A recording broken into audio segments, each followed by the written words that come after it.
Hello there, ROS developers, and welcome to this live class number 118, where we are going to be talking about path planning basics. Specifically, we are going to focus on the Dijkstra algorithm. So, let's go for it.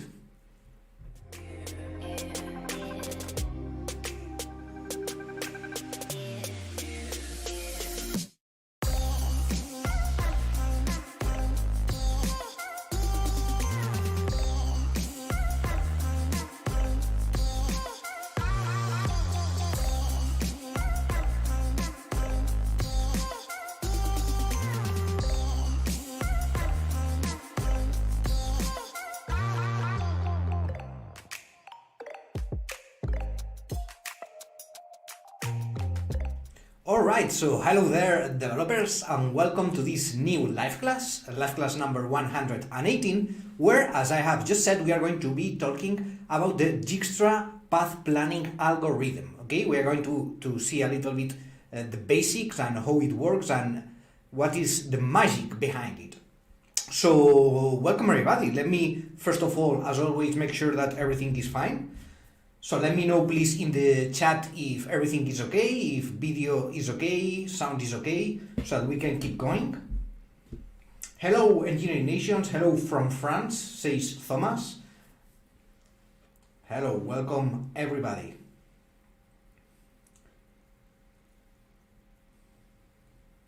Let's see if I get some feedback here so that I can keep going. Oh, okay. Okay, hello Nietzsche, hello Dilshat. Okay, so apparently everything is working fine. So hello from Bangladesh. All right, so let's start. Let's start then. All right, so as always, I'm going to start by explaining a little bit what we are going to do and how we are going to do it, which is important and has been updated recently. So let's go for it. First of all, I'm going to switch to my computer screen. So let me get a drink of my magic potion here, the ROS developers potion, by the way. Okay, so let me now switch to my computer screen. Okay, so as always, we are going to be working in the construct application. All right, so if you already have an account, just log in. If you don't have an account, you can click here in sign up now, and you're going to create a free account just in a few seconds. So go for it. Then once you have your account, we are going to just log in here, and we are going to move here in the left panel. You're going to see all the options. You have the Academy, where you can find all the courses related to ROS, to robotics. We have the ROS Development Studio in order to develop your own projects and create your own ROS projects. But we are going to focus, in this case, here in the live classes menu, okay? So in this left menu, we are going to click on the live classes. This is going to automatically open here. So let me mute myself here. All right, so here we are going to see the current live class. So this is the current live class. It's a live streaming, you can see it. And in order to get today's rosject, all you have to do is to click in this button, in this blue button here, which says fork and open the class rosject. So for the new ones, what is a rosject? Well, a rosject basically is a self-contained ROS project. It contains everything you are going to need in order to develop with ROS. It contains, is going to allow you to launch shells, to have an IDE, to create and edit your programs, etc., etc. We are going to see it right now. But we are going to do this live class based on a rosject, on a ROS project. Then in order to get this rosject, all you have to do is to click here in the fork and open the class rosject. All right? Then this is going to automatically copy to your account the rosject I have created for today. It's going to automatically copy it and open it. All right? Then I'm going to do it manually because I have created this project. So I'm going to do it manually, coming here to my account, and I'm going to open today's rosject, which is this one. It says ROS Developers Live Class number 118, Path Planning Basics, Dijkstra Algorithm. So I'm going to click on the run button, and this is going to start loading my rosject. So here it is saying that it might take some a bit more than usual because of the many people. So probably all of you are now launching your own rosjects. So the system is getting a bit overloaded. So no problem. Let's just wait until this gets completely loaded. And meanwhile, as always, let me explain you a little bit. So today we are going to be talking about path planning, basics. In this case, we are going to focus on the Dijkstra algorithm, which is a specific algorithm, one of the most known algorithms, alongside with A star, for instance. RRT is another one. But today we are going to focus on this Dijkstra, and we are going to see it. We are not going to be able, because of time limitation, to see it deeply. So if you want to learn more about this topic or others, you can come here to the courses section, which is where you are going to find all the courses that we provide. So you are going to find courses related to robotics theory, as you can see. You are going to find courses related to basic ROS, many different topics, ROS manipulation, ROS perception. About robotics theory, exactly the same. You can learn about robot dynamics, robot kinematics also, and many other topics. So you can have a look here at our course catalog and check if there is any course that suits you or that you are interested in, and go for it. And tomorrow we are going to publish a new course also related on path planning algorithms.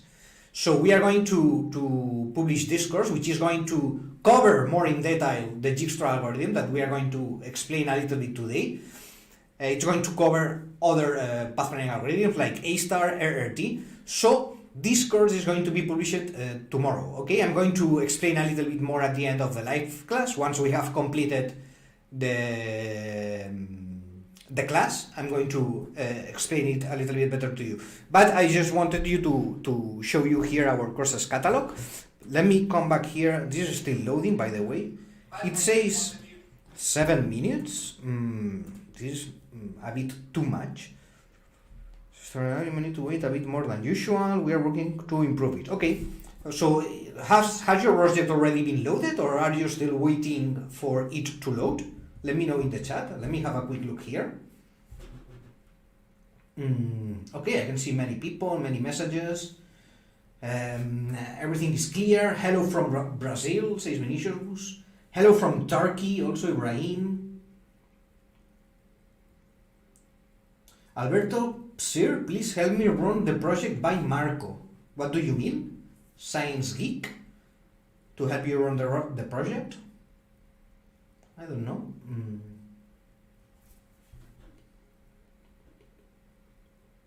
Vivek is saying, hello there, thank you for all your previous videos. Please mention the use of camera and OpenCV instead of sensors in robots, and whether it is a good idea to use sensors or camera, with explanations.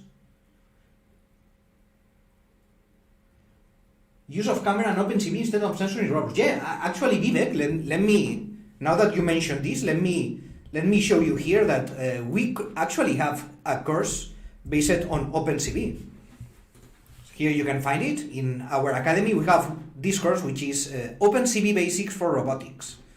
And here you are going to learn many things related to OpenCV. So how to detect objects, how to detect faces, how to detect and track people, etc., etc. So it's a very interesting course about how to use OpenCV in ROS. So you can have a look at it if you want.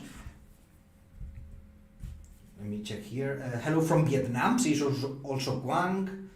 Nietzsche says that 6 minutes here too. Loaded, waiting, loaded, still waiting, loaded. Okay, so this is a little bit random. So some of you have already been, you already have the rosject loaded, the lucky ones, and the rest of us need to still wait a little bit. Don't worry. Since I have to also wait for some minutes, I'm going to... when I start, we are going to be all together.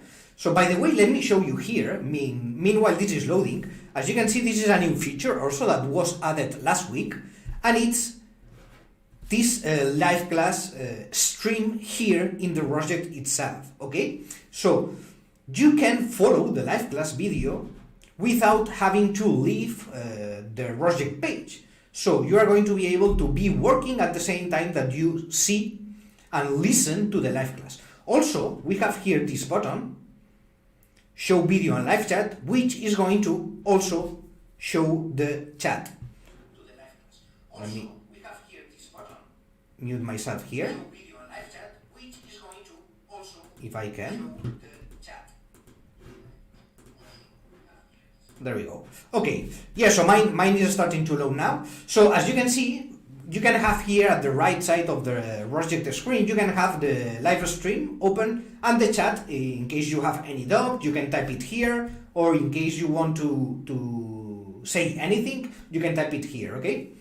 So this is very interesting in the sense that it's going to allow us to work on the rosject, because we are going to be launching programs and visualizing things in the robot simulation. So you are going to be able to have everything in one single place, okay? I think this is very convenient for you. In case you don't like it and you prefer to have it separated, no worry. You can click on the button and then it's going to open the live stream in a different tab, okay? So no problem, you have the two options. Then, yeah, so mine, it has already opened. It is still loading some things. So when we have lots of people, these things can happen. The system gets overloaded and it takes a little bit longer to load your rosjects. Otherwise, usually it's super fast to load. So let me go back here. Do you think it's mandatory to migrate to ROS2? I'm currently using ROS Kinetic. Asks Lucas. Very good question, Lucas. So right now, I would say that no, it's not mandatory to move to ROS2 right now. However, in the future, I think that probably it's going to be mandatory to move to ROS2 in the future, in the long term. For now, you can stick with ROS1. That's my opinion. In any case, ROS Kinetic, I think it's already a little bit old. So I would suggest to migrate at least to ROS Noetic. Okay, Lucas? So you can keep working on ROS1, but I would suggest to update the version, because ROS Kinetic is already quite old. So I would suggest to try to work at least in ROS Noetic.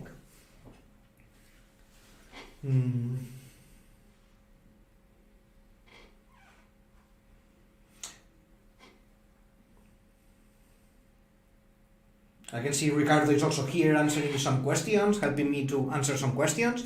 Okay, so let me see if this has already loaded. Alright, so my rosject has already been loaded. Then what to expect when your rosject has been loaded? First of all, you are going to get automatically opened, like you can see here, the Jupyter Notebook screen, okay? Then for some of you, you probably have already the notebook automatically loaded here. In my case, it has not loaded automatically for some reason, but in any case, if you see a screen like this, you only have to click here on the default EPI notebook. You click here and this is going to open the Jupyter Notebook here, okay, so no problem. Then here you're going to find today's notebook. You're going to see that this is the notebook related to today's live class, ROS Developers Live Class number 118. Then here is where you are going to find all the details about today's live class. You are going to see what we are going to be covering, all the commands that I'm going to be executing, what to expect. So you can always come here to the notebook in case you want to review something, or if you get lost at some step, you can come here and review the instructions. Okay, almost everything, the most important things are explained here in the notebooks so that you can follow it by your own. Okay, then once we have our rosject loaded, we are going to start by launching the simulation. Okay, the simulation that we are going to be working with today.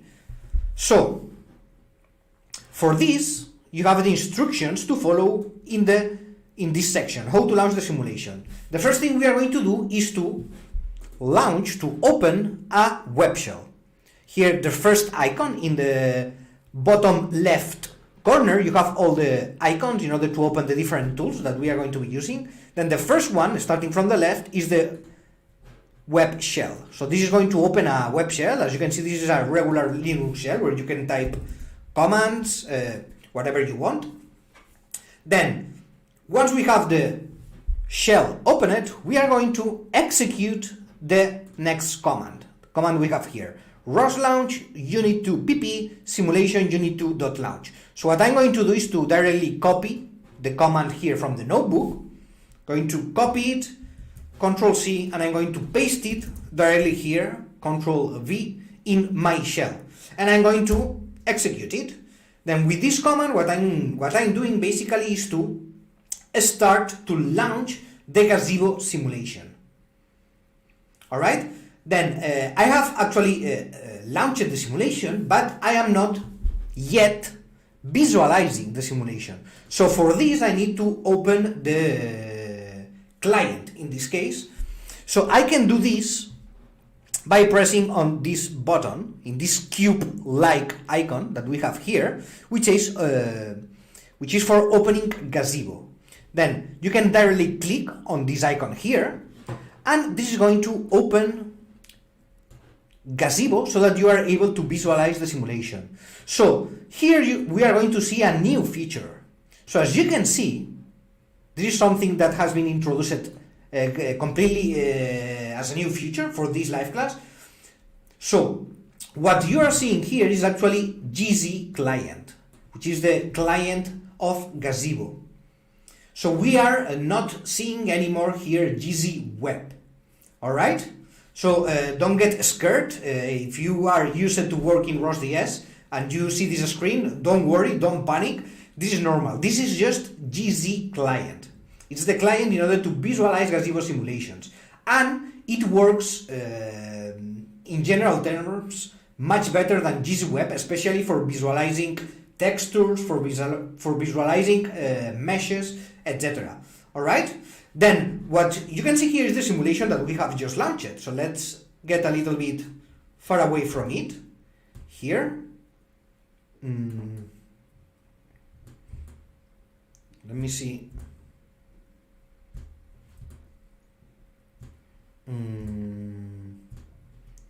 Okay. I would like to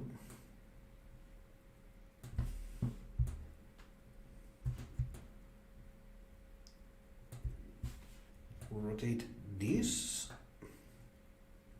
Okay, there we go. There we go. Okay, there we go. So I need to get used a little bit to this GZ client. As I said, it's completely new, but here you can see the simulation that we are going to be working with today. Here we have the Turtlebot 2 robot, and we have it here in a kind of maze environment with different rooms, let's say corridors, etc., which is going to allow us to test our path planning algorithm, our Dijkstra algorithm. All right? So, new feature introduced. We are working today with GZ Client. Okay, so we have our simulation loaded. So now we are ready to start. Here you can see an image of what you should expect. And now we are actually ready to start with the notebook and with the class itself. So first, before starting, I want to go back to the chat and let me know here. Let me check here in the chat if there is any question. Have you been able to load properly the simulation? Are you having any issues?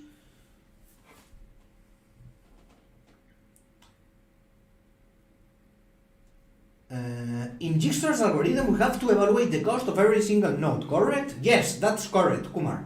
We are going to see it right now in today's live class. What is the difference between GZ Web and GZ Client? That's a good question, Kartik. Well, basically, GZ Web is optimized for web, as the name itself says. Yeah, so it's optimized in theory for visualizing Gazebo simulations in the web. But the problem is that GZWeb has some problems, especially with the visualization of meshes. When you load models, there are many issues there, which can give problems at when you are trying to visualize simulations, especially for more complex simulations or for simulations where you use some custom models, custom meshes, etc., etc. Then for these cases, GC Client is much better. GC Client is the application you set for in your local machine, let's say, when you are not working in a web-based environment, then you are going to usually use GC Client because it's much more better for that cases. Then here what we have done is to integrate this GC Client into the web as well, so that we want to check how it behaves and try to, especially this is meant to avoid any kind of visualization issues.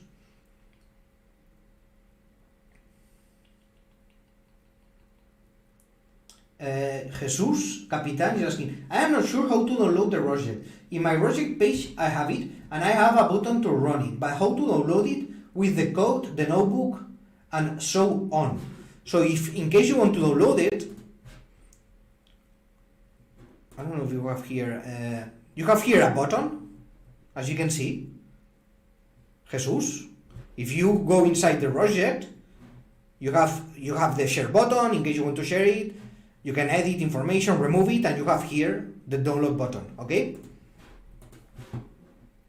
All right. So let me know, please, guys, here in the chat, if have you been able to load the simulation and everything. So are we ready to start with the lesson, with the live class, its contents? Let me know, please, here if everything is right, so that we can keep going.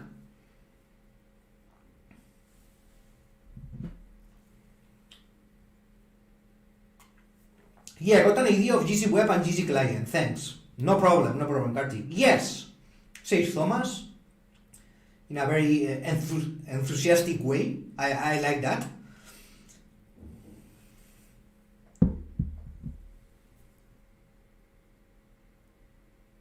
I see white blank page in Gazebo. Any ideas? So Bharat is having some issues. Bharat, remember, you have the instructions here. You have to run this command. Okay, first of all, open a web shell, execute this command that you have here in the notebook, ROS-launch unit2pp simulation unit2.launch, and then you have to click on the cube icon. Actually, this is not the current icon. It has been upgraded. It's this icon here, which looks like a cube. You click on this cube icon and this is going to open the Gazebo window where you are going to be able to visualize the simulation. Okay? Alright, I can see that Ricardo is also answering to you. So let's go for that. Then, today's live class, we are going to discuss about the Dijkstra algorithm. Then, what is the problem we want to solve? So why we want to learn about Dijkstra algorithm? How is this going to help us? So, basically, there is a very big problem in robotics, a very well-known problem in robotics, which is to make a robot autonomously navigate from one starting point to a goal point.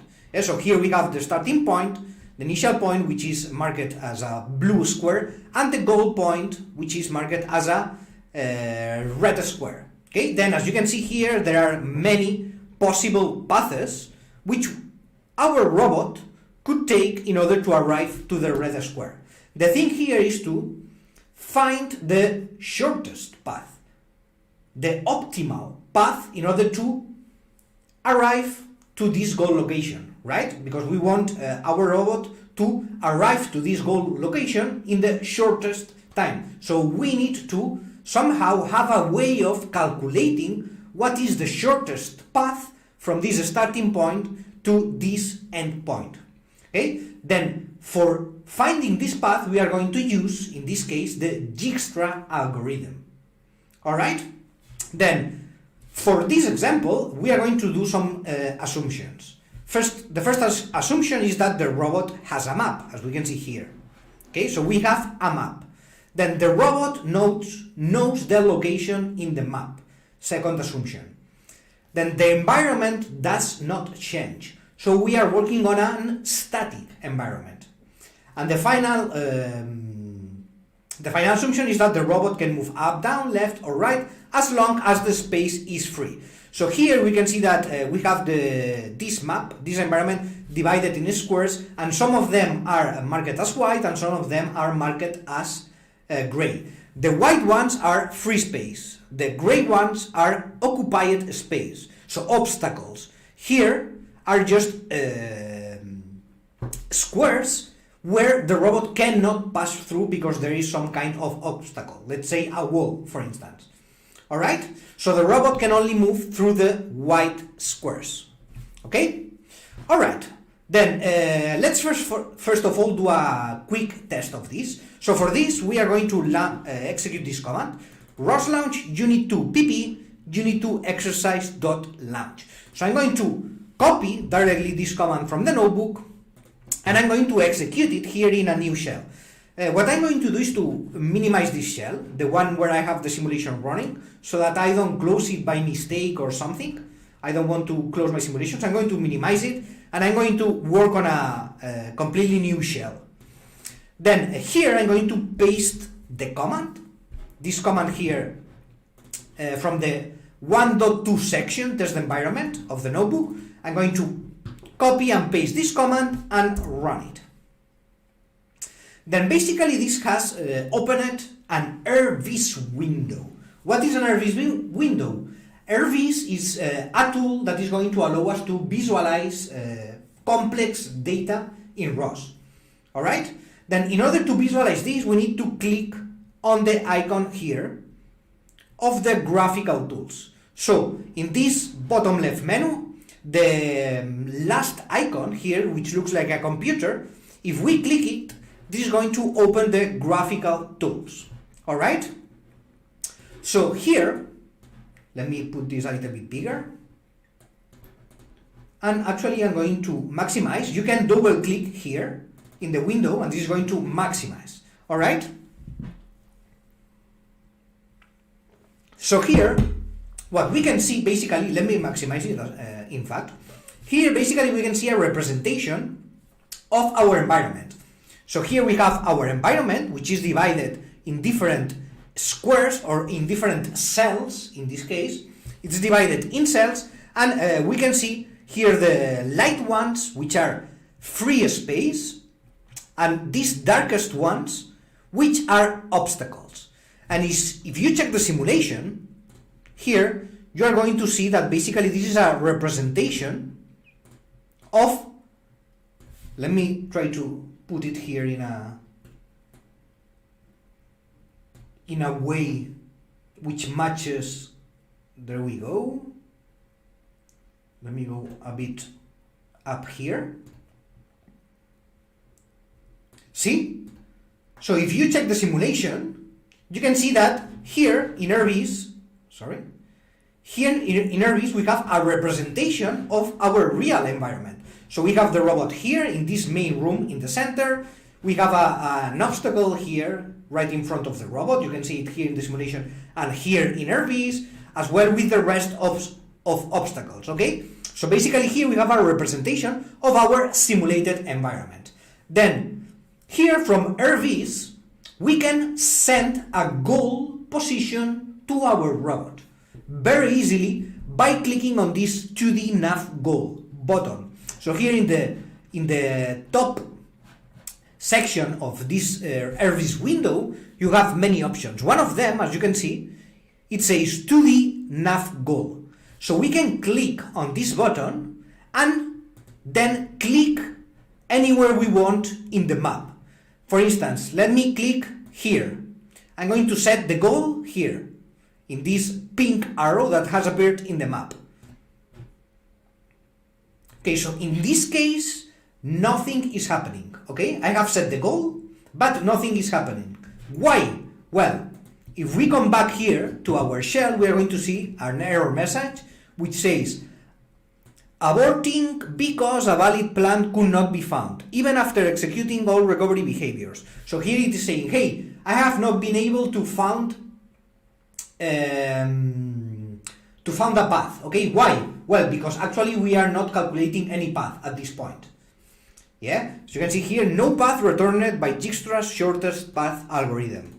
Alright, so we have not yet implemented our Dijkstra algorithm. That's why we are not able yet to calculate this path. So the goal for this live class is to create this script which is going to contain a Dijkstra algorithm that is going to allow us to calculate the shortest path from the robot's initial position, which is this one, to any goal position that we set in this map.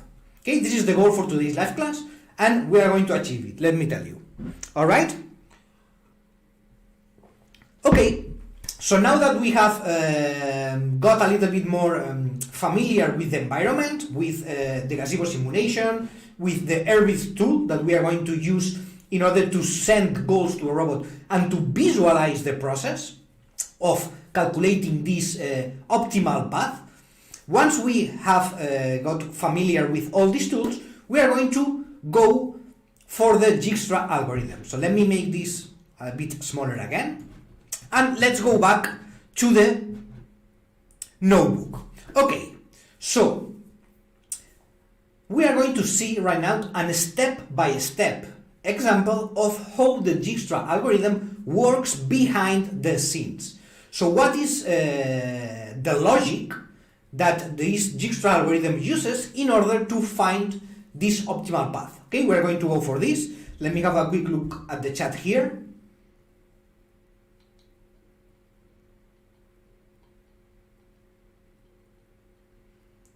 Okay, many messages I can see here. Let me, where do I have you guys? Here you are. Let me move all this.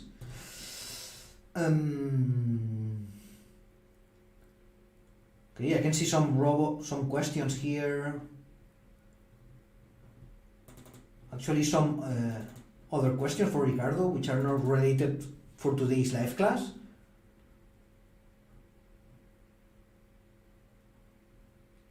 And Mohamed asks, I arrived right now. Is it COSMAP 2D? Yes, Mohamed, we are using a COSMAP. That's right.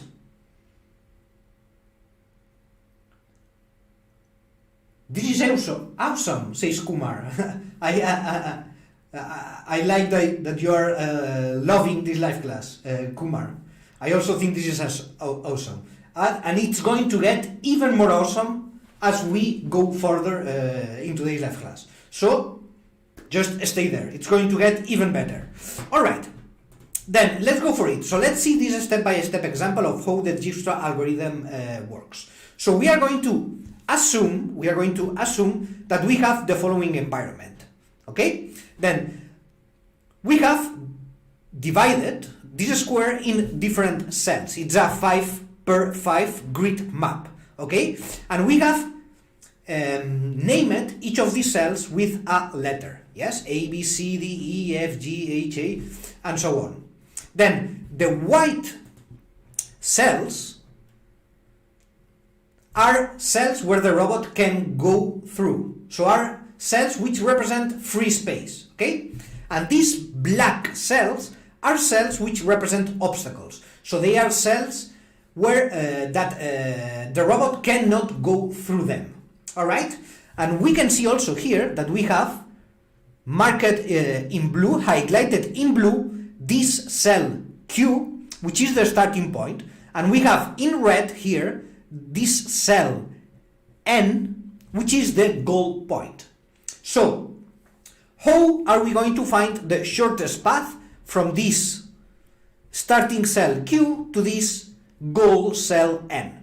Okay, let's see how the Dijkstra algorithm does find this optimal path. How does it do it? Okay, then let's start. So, first of all, we are going to start by defining here the initial cell.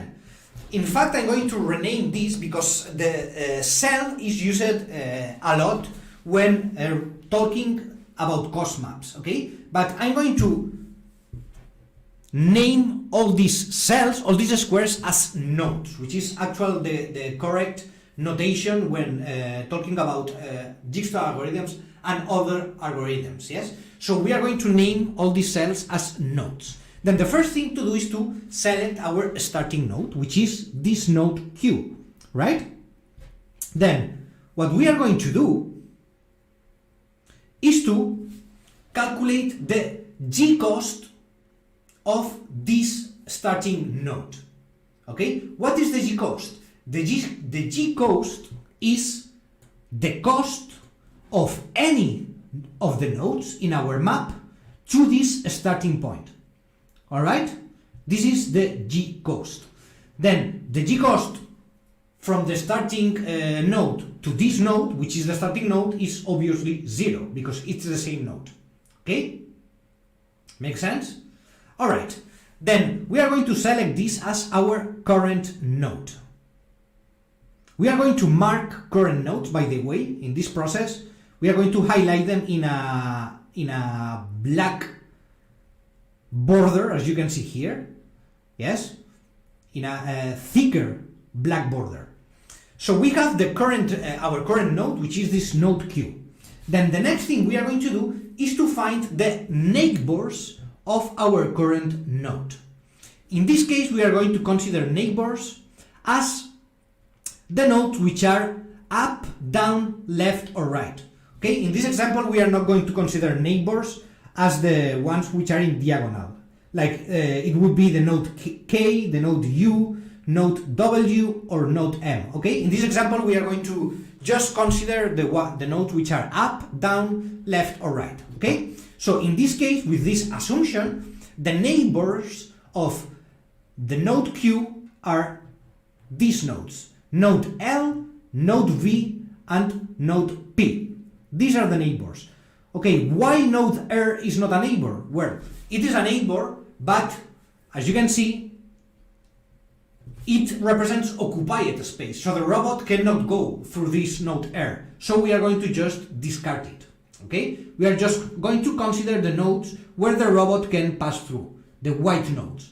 So we have defined our current node, which is node Q, and we have selected the neighbors of this current node Q. Okay, then the next step is going to be to specify the G cost of these neighbor nodes. So what is the cost of going from the initial node Q, to this new node L? Then we are, for this example, we are going to consider that the cost is 1. Yes? Then, in this case, the G cost for all the neighbors is the same, is 1, right? So I need to move one cell in order to go from node Q to node V. I need to move one cell in order to go from node Q to node P, and I'm going to have to move one cell, one square as well, in order to go from node Q to node L. So the G costs of all these nodes is 1. Okay? Then besides the G cost, we are going to also specify the parent node. In this case, the parent node is the current node, Q. Alright? And then we are going to mark this in each node. So we are going to have something like this at the end, okay? We have our current node Q, which is highlighted in black, as you can see here. We have the neighbors, the neighbor nodes, which are nodes L, P, and Q, and for each node, we indicate the G cost, which is 1, and the parent node, which is Q in this case. Yeah? So far so good?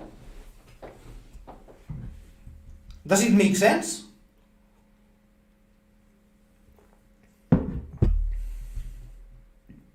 Are you following the explanation, guys?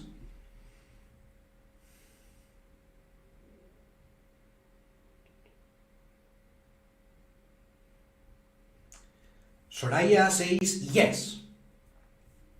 Okay, so it makes sense. So far, so good. Nobody got lost. Yolanda says yes, yes. Do you think that is the optimal way to divide the action space in squares? Well, here, as you are going to see when we finish the dive class, Dijkstra algorithm is probably not the optimal path planning algorithm, but is the one that we are going to treat today. Okay, so probably there are other algorithms which are better in many terms, but we are going to start from this one because it's like the most basic algorithm and the one which lots of other algorithms like A* come from. Yeah, so A* is just an optimized Dijkstra. So we are going to first evaluate and explain how this Dijkstra works without going if it's the best one, if it's optimal, etc. Okay? Then let's keep going. Okay, so we have we have defined our first current node, neighbors, and we have defined the G-coast and the parent node for each one of the neighbor nodes. Okay, then the next step, what is going to be? Okay, so now we have already evaluated node Q, right? We have evaluated node Q, we have defined its G-cost, and we have defined all its neighbors. So now we have to move to a different node, right? We have to move to a new node and evaluate one node. Which one would we pick? Node L, node P, or node V? Can somebody answer this in the chat? Which one would you pick for evaluating next? Which one of the nodes would you pick?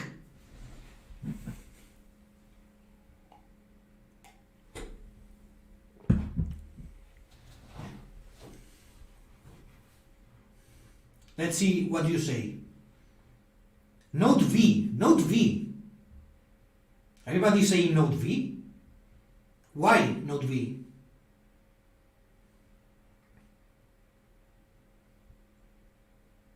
All. Thomas says all. Okay, so the closest one here is Thomas, actually. The closest one to the right question is Thomas. Yes, because you are saying node V because you see that it is closer to node N, which is the goal point, right? Probably you are saying this one because you know that this is the fastest path. But you know it because you see the field picture. The algorithm doesn't know this information. The algorithm right now only knows about this node and his neighbors. He doesn't know anything about all this. So maybe for the Dijkstra algorithm, node N could be here. You see this? He doesn't know. He doesn't have the full picture yet. So he doesn't know. So at this point, actually it doesn't matter which one to pick. You see this? You understand this? This is important. This is very important. Otherwise, with the cost, any node can be used. That's right. So actually it doesn't matter which one to use. Okay? We are going to see it at the final example. You are going to see this more clear. Okay? So in this case, we are just going to pick node L. Okay? It doesn't matter, so we are going to go for node L. And then we are going to repeat the process for node L. We are going to select node L as the current node. And we are going to find his neighbors. In this case, we only have one neighbor, right? Because node G and node M are occupied space, so they are discarded. Node Q, we have already analyzed this node, so we don't need to analyze it again. So the only neighbor remaining is node K. And then we analyze node K, and we set a G-cost for node K, which is 2. And the parent node of node K is node L. So we indicate it here. Yeah? Why the G-cost is 2? Because the G-cost, remember, it is the cost of going from this node to the initial node, to the starting node, which is Q. So the cost from K to L is 1, and from L to Q is 1. So adding the two costs, we have the G cost for node K, which is 2. Alright? Does this make sense? Yes? Let me have a really look at the chat.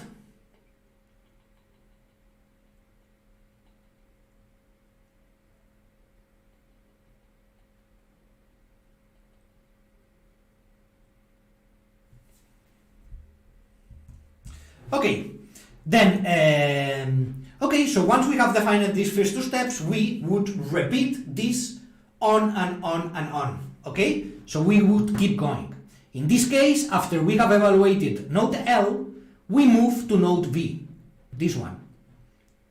See, then we evaluate the neighbors of node V, and we set the G cost and parent node for each one of them. Then we move to node P. Okay, in this case, what is happening here? We are evaluating node P, but we have already evaluated node K and node U. Okay, so in this case, we just ignore them.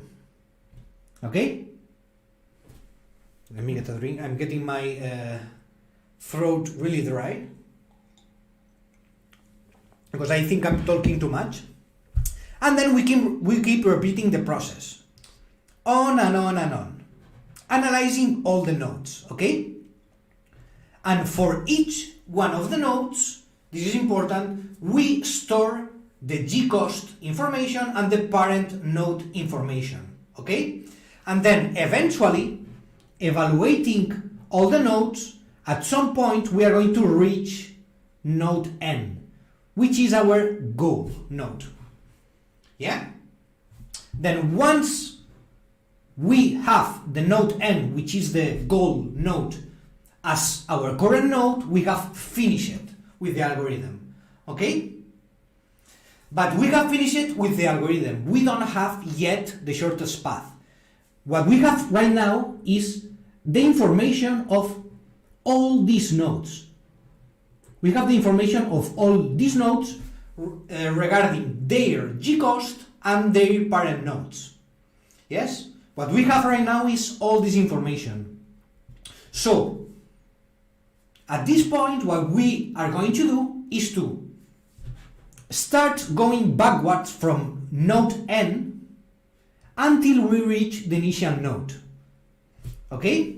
So we are going to start from node N, which is our goal node. And we are going to check its parent node. In this case, we can see that the parent node of node N is node S. Okay? Then, the parent node of node S is node X, which we have here. We keep going. The parent node of node X is node W, so we go to node W. And so on until we reach the initial node, which is Q. Okay?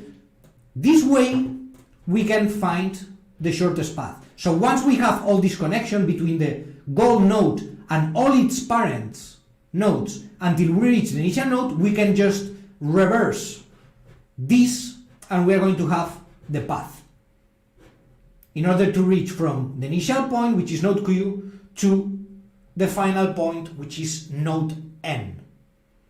And the G cost of the final node, node N, as you can see, it's 5. Yes, it's 1 plus 1 plus 1 plus 1 plus 1. Final G cost is 5. So, this is the way that we have been able to find this path. Yes, it's been by analyzing one by one from the initial node all the nodes. Yeah? Okay, let's do a quick summary here. In order to try to put all this together. So, first of all, during this search, the algorithm maintains one node as current node, which changes as the search progresses. Yes?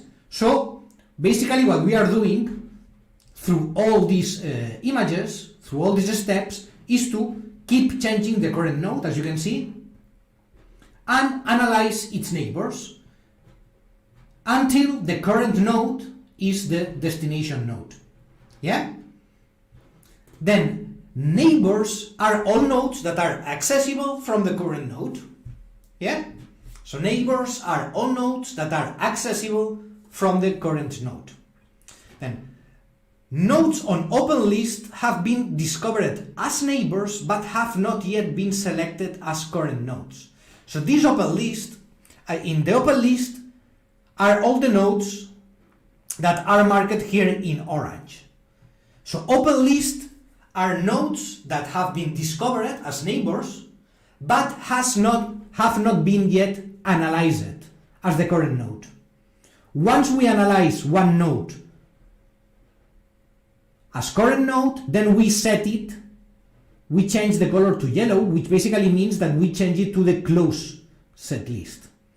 Yeah, so basically we work with two lists. The open list, which are basically nodes that have not been yet analyzed, and in the closed list we are going to put all the nodes that have been completely processed or analyzed. Yeah? Here in the images you can differentiate. The closed list are the ones in yellow and the open list are the ones in orange. Nodes that have not been yet analyzed. Alright? Then, to keep track of the shortest path, we use two variables, gcost and parent node. The gcost is the cost of moving from the start to a particular node. I have already explained it.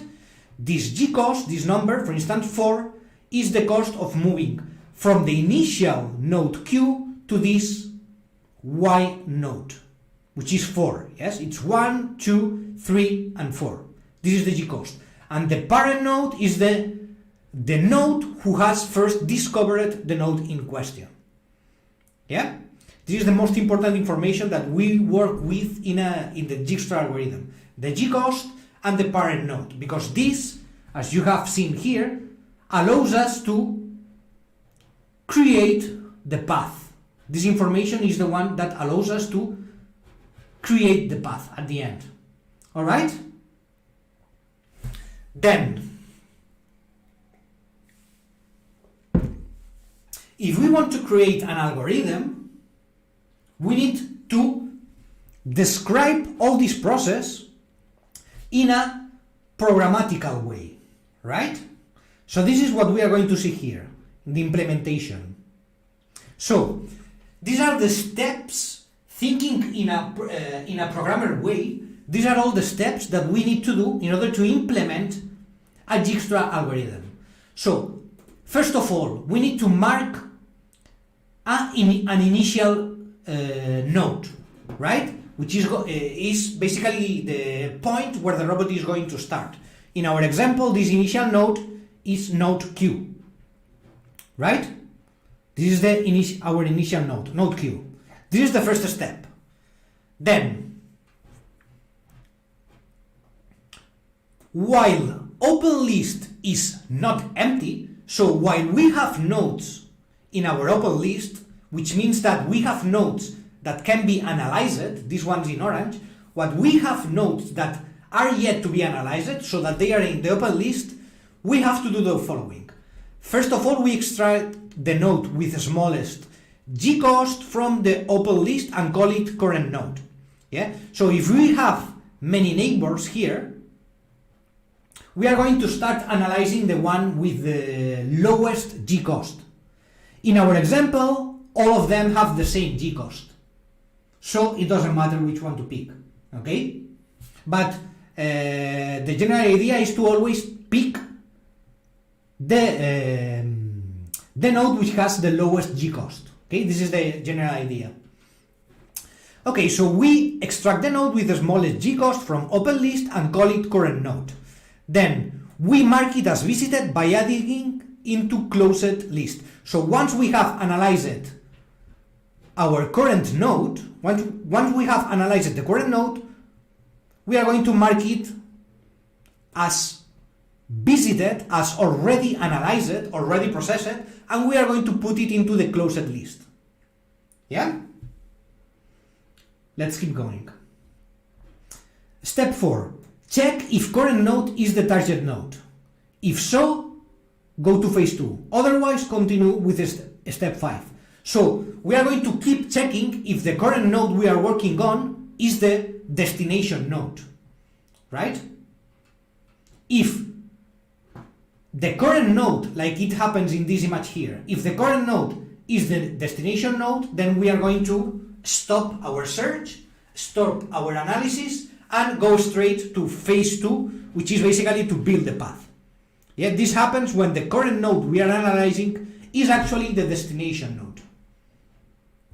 So, I repeat, check if current node is the target node. If so, go to phase 2. Otherwise, continue with the step 5. And step 5 in this case is find the neighbors of current node. Yeah? Then, for each node in the list of neighbors of current node, we have to do the following. If a neighbor is inside closed list, so it has already been analyzed, we skip it and pick the next neighbor. If a neighbor is inside open list, so it has yet to be analyzed, then we set the G cost and we set its parent node. Yeah?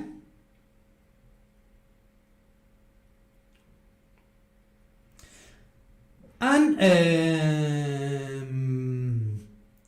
okay, so when we are done of all this analysis, considering all neighbors of current node, then we are going to move to step 2. So we are going to move to phase 2 in 2 cases. When we have analyzed all the nodes, or when our current node, as we could see here, when our current node, where do I have this? Here, or when our current node is the target node. In this case, we are going to skip directly to phase 2. And phase 2 is basically to trace back from the target node to the start node using each node's parent node. Yeah, so this process that we have done here, from the target node, track all the parent nodes until we arrive to the initial node, and then reverse this so that we can obtain the final path. Yeah? Does it make sense, this implementation? Does it make sense to you, this structure, this idea of program for what we have just seen? Let me quickly check here. Oh, actually, my project has closed. Let me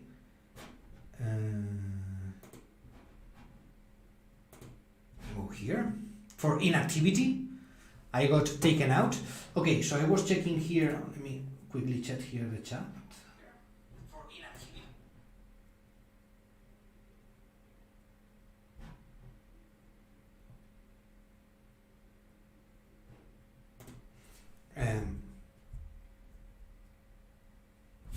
Okay, let me check here. Yeah, I cannot open here. I don't know why I cannot open here the chat for some reason. Okay, in any case, I'm going to close this. I'm going to read it directly from the YouTube channel, so don't worry. Let's go back here to where we left it. All right, here we have the simulation as well. Yeah. Okay, let me check the comments here. All good? Yes, yes, good. Can the distance...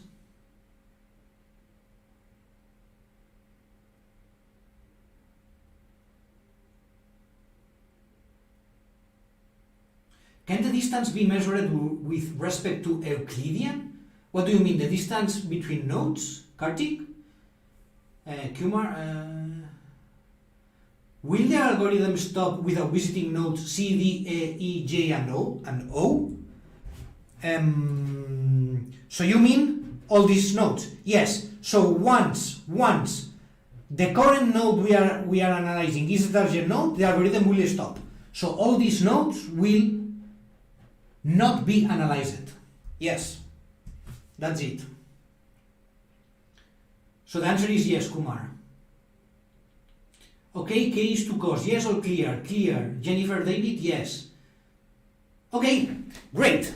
So now, what we are going to do is to actually test this implementation, okay? So we have here defined this implementation, and we are going to test it now, okay? And finally, I'm going to show you the program so that you can have a look at it as well. So, at this point, let's stop this program. Yes, remember, don't stop the simulation. Stop the program where you have executed the Unit 2 exercise launch. Okay? We are going to stop this launch here by pressing Ctrl C. And what I'm going to do is to copy the command I have here in the section 1.5, test it with ROS. I'm going to copy this command and execute it here. Alright? There we go. And now, one more time, here in the graphical tools, I'm going to get my environment loaded. Minimize this. There we go. Okay? So I have, again, my RVS screen loaded, as I had in the beginning. So what I'm going to do now is to, one more time, send a goal position. Yeah? So, we have our initial position. We know our initial position, which is this one. So we know our initial node, our Q node. So what I'm going to do now is to set a goal node. From all these nodes that we have here, if you get closer, you can see that this actually is also divided in different nodes. So I'm going to set a goal node right now. So let me click here in the 2D nav goal. You can do it as well, there in your rosject, and set a goal, for instance, somewhere around here. Okay? Let me set it here. And you are going to see how all the process starts here. We are starting analyzing all the nodes. Starting from the initial position, we start analyzing all the nodes until we reach the goal node here. When the algorithm is going to stop, then we actually define the path, and we can see, if we move to the simulation, how the robot actually is moving and is following this path to the goal. Okay? So basically what has happened right now is this. So we have analyzed it using the Dijkstra algorithm, all the nodes starting from the initial position, following this process here, following exactly the same process here, analyzing the nodes, the neighbors, the G-cost, etc. We keep expanding and expanding from the initial node until we reach the final node. Then once the final node has been analyzed, we can already define the path to the initial node. And as you can see, one person asked it, all these nodes remain without being analyzed, all these nodes here. We have not analyzed them, because we have already found, in our analysis, the goal node. Okay? Then, super nice, right? It's pretty amazing.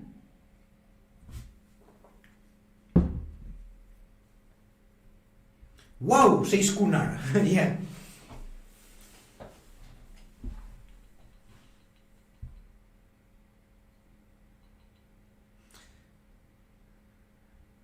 Vinicius says, the only difference is that A star tries to look for a better path by using a heuristic function, which gives priority to nodes that are supposed to be better than others, while Dijkstra just explore all possible paths. That's right, Vinicius. Yes, that's right. So A star at the end is like an optimized version of Dijkstra. Yeah. Okay, then what has happened here? Let's have a quick look at what has actually happened here. So here what we have done, all of us, let's come here to the code editor button, which is the second one starting from the left. Yes? Code editor. This is going to open our code editor, so we are going to actually check what program have we created, okay? Then here in the code editor we are going to be able to analyze, to visualize the files in a graphical way, which is much more nice. So in this case we are going to open here the simulation workspace. We are going to go inside the SRC folder and inside the path planning intro folder. Yes, simulation workspace, SRC, path planning intro, and finally unit2_pp. okay? Then inside here, if you open the scripts folder, you are going to find two Python scripts. One is named unit2solution, and the other one is named unit2solution server.py. Alright? Then here, in the unit2solution server, basically what we have defined is a ROS service server, okay, which is named like this, make plan, and this service, what it's going to do is to call a function, as you can see here, call it Dijkstra.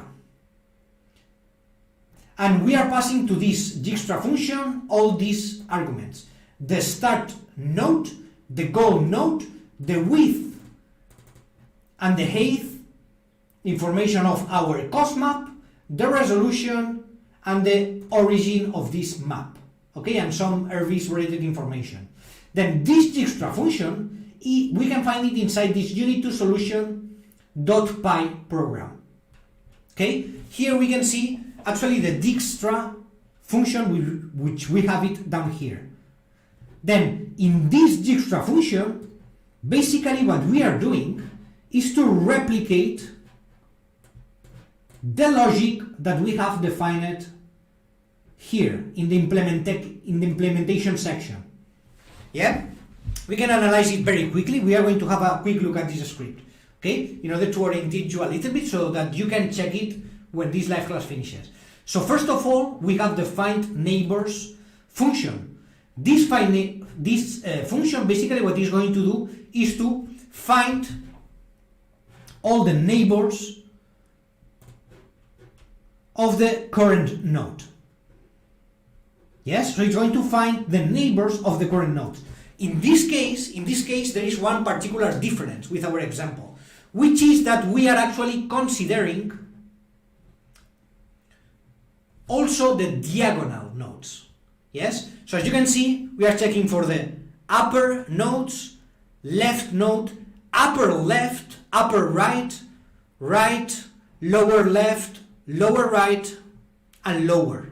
Okay, so actually in our Python implementation here in our program, we are also considering the nodes which are diagonal. All right, so for each current node we are going to have 8 neighbors, because we are also considering the diagonal ones. Yes, this is why here in the graphical tools you can see that at the end the path can actually follow diagonal segments. Yeah, as you can see here in the final path. All right, then once we have the find neighbors function, which help us to find all the neighbor nodes, in the Dijkstra algorithm, what we are doing is basically to apply what we have just talked. So we are declaring some variables like the open list, the closed list. We create a dictionary for storing the parent node's information, another dictionary for storing the g-costs of each node. We defined a starting node, and we define its g-cost to 0, as you can see, and then we iterate over the open list as we have described it in the implementation. Yes, so repeat the following while open list is not empty. Yes, so while open list is not empty, this is what this list means. We are going to do this. So we are going to select the next node depending on the g-cost. We are going to set a current node.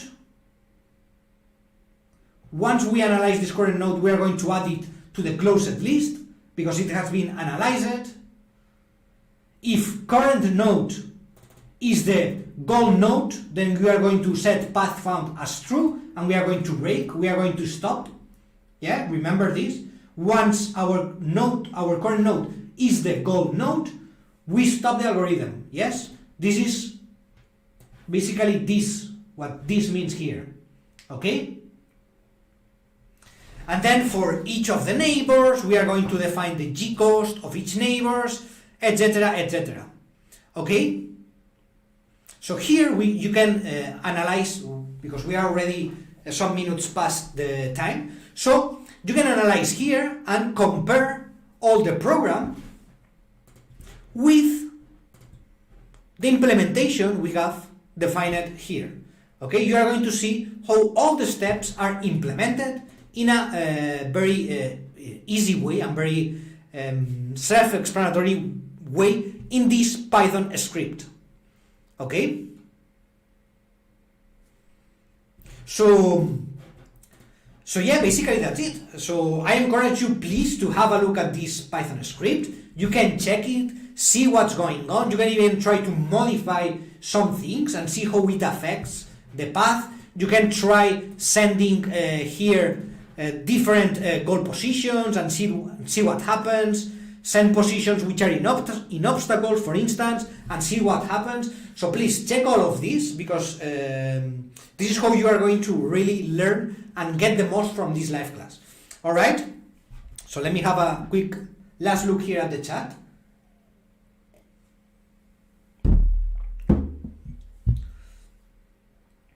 Man, you're amazing, says Ananta. Thank you very much, Ananta. You are also amazing. You are also amazing, Ananta, sorry. Ananta Bipa. Please explain the code as well, Valora. Yeah, I don't have much time to go deep into the code, but please, you can analyze it more in depth. Especially, what I would suggest you is to analyze this code, analyze especially the Dijkstra function and the find neighbors function, and compare it with the logic that we have defined here in the implementation section. Yes, compare it with the logic that we have defined here, and of course compare it with the logic that we have explained and described step by step here. Okay, so that you can connect all the different points and all the different parts of the code. All right.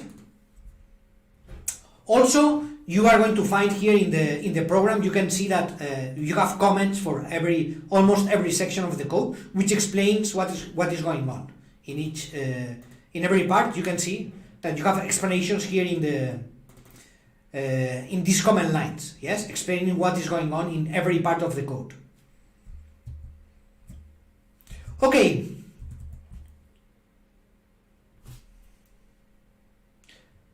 How can this be more efficient? Well, in many ways.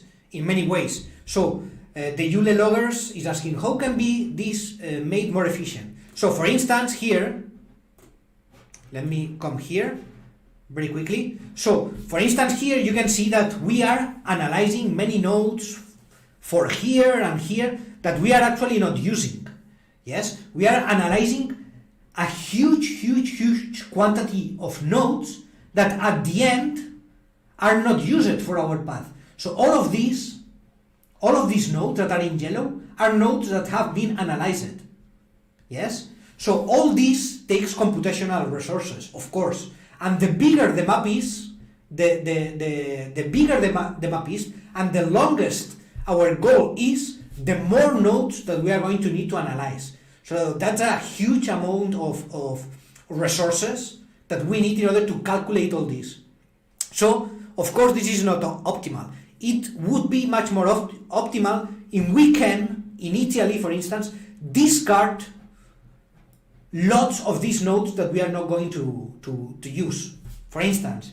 And this is something that A* does, for instance. A* is an optimized algorithm which is based in Dijkstra, but it's optimized in some ways. Okay, we don't have time to go for it. Maybe in another live class I will talk about A*, which is also super interesting.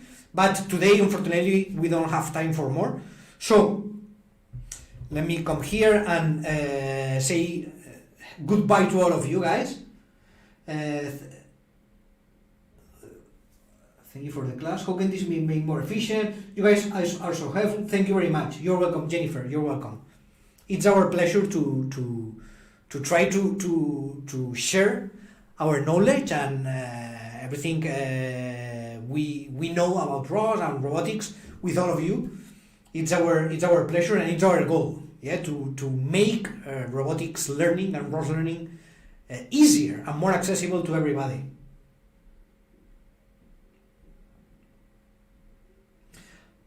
How does algorithm know that the node is occupied? Because this information is contained in the cost map, Valorant. In the cost map, we have information about each one of the cells or of the nodes, and we know if they are occupied or not. Yes, this is more this information contained in the cost map. Okay, so thank you very much, guys. No more time. We already are passing 20 minutes from the end hour of the live class. So I'm going to stop it here. In case you have any doubts, please go to our forum. I'm going to show it very quickly. In case you have more doubts, remember that you can always come here in our page. If you come here to this yellow icon here with a question, this is going to take you to our forum, okay? So in case you have doubts or you want to share anything with us, you can post it here in the forum, okay? So yeah, that's it for today's live class. I hope you enjoyed it. I hope you have learned and taken something from it. Thank you very much for being here with me, and I will see you in next live class, which is going to be next Tuesday. So until then, as always, take care and keep pushing your ROS learning. Bye bye. What are you doing, Alberto? I'm training this intern with ROS. Oof. Did you have the same experience? Spending too much time equipping your team with ROS skills? Check out our ROS Online training solution for enterprises, a fast and easy way to empower your team with ROS. From ROS basics to manipulation, perception, AI, ROS2, everything your team needs to learn is here. Practice with real and simulated robots. Train your team by doing from day one. Also, our ROS experts will provide you 1 hour of consulting services to boost your robotics projects. Want to become a happy Alberto? Request a demo today.